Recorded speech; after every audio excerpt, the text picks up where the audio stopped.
ఒకవైపు ఏదైతే పార్టీ పరంగా దశాబ్దాల తరబడి పార్టీ నిర్మాణం కోసం కృషి చేసిన ఒక కార్యకర్తలను విస్మరించడం, ఇంకో పరంగా ఏదైతుందో ప్రజా ఇళ్ళకు మనం చేసినట్టుగా వాగ్దానాలే కానీ ఎన్నికల ప్రణాళిక అమలు కార్యరూపం దాల్చకపోవటం, ఇవన్నీ పరిస్థితుల్లో ఏదైతుందో నేను పార్టీ వీడడమే కానీ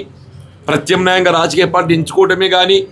ఇలా భవిష్యత్తు తెలంగాణ రాష్ట్ర నిర్మాణానికి ఏదైతుందో కేసీఆర్ గారి నాయకత్వమే ఏకైక మార్గమైన ఒక భావనతో ఏదైతుందో ఇలా బీఆర్ఎస్ పార్టీలో చేరాలని నిర్ణయం రావటం, దానికి అనుగుణంగా ఇవాళ కేటీఆర్ గారు జయించాలి రావటము, మరి దానికి కార్యరూపం ఏ విధంగా పార్టీలో చేరటం ఇవన్నీ మరి వారు నిర్ణయం చేయడం జరుగుతుంది. వాళ్ళు ఎక్కడికి వచ్చేది తెలంగాణ రాష్ట్రంలో తిరిగి కేసీఆర్ గారి యొక్క పాలన పునరావృతం, దాన్ని తిరిగి ప్రభుత్వం ఏర్పడాలి, రాష్ట్ర పునర్నిర్మాణం కాబడాలని చెప్పండి. వీళ్ళు ఈ 2.5 సంవత్సరాలు ఏం కోల్పోయినాము, ఇక రాబోయే 2 సంవత్సరాలు ఇంకేం కోల్పోబోతున్నాము,